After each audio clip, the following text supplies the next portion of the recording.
Bon vendredi tout le monde. Un mouvement politique et citoyen demande à Québec d'assurer la gestion de 3 barrages hydroélectriques de Rio Tinto sur la rivière Péribonka.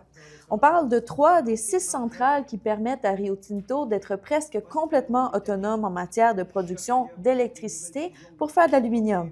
C'est des centrales qui ont été épargnées quand Québec a nationalisé son électricité dans les années 1960. Donc, en échange, Rio Tinto devait créer des emplois et faire des investissements dans la région, un contrat qui n'a pas été respecté selon les militants.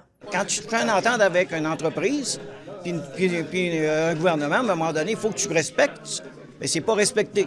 Puis ça a un impact direct au niveau des emplois, au niveau de la richesse que les collectivités ont. Selon eux, l'entente représente un manque à gagner annuel pour la province d'environ 350 millions de dollars. Et à Chicoutimi, 2 des 3 comptoirs vestimentaires qui devaient fermer leurs portes vont finalement rester ouverts.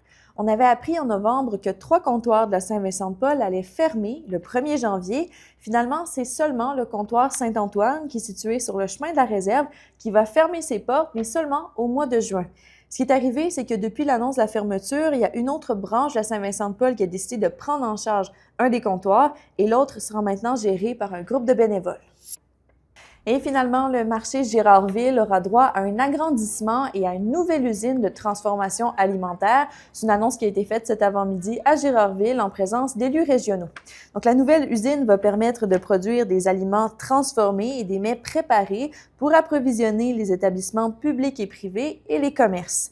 C'est un projet qui va être réalisé d'ici le mois de mai 2026, qui est évalué à près de 2,6 millions de dollars et pour lequel Québec contribue à la hauteur de 1,8 million. Une vision et une lueur d'espoir pour les années futures parce qu'on le sait que ça va créer des emplois, on le sait que ça va créer un engouement, on le sait que ça va répondre à un vrai besoin parce que l'alimentation est un besoin de base. C'est ce qui conclut votre vidéo journal. Bonne fin de semaine.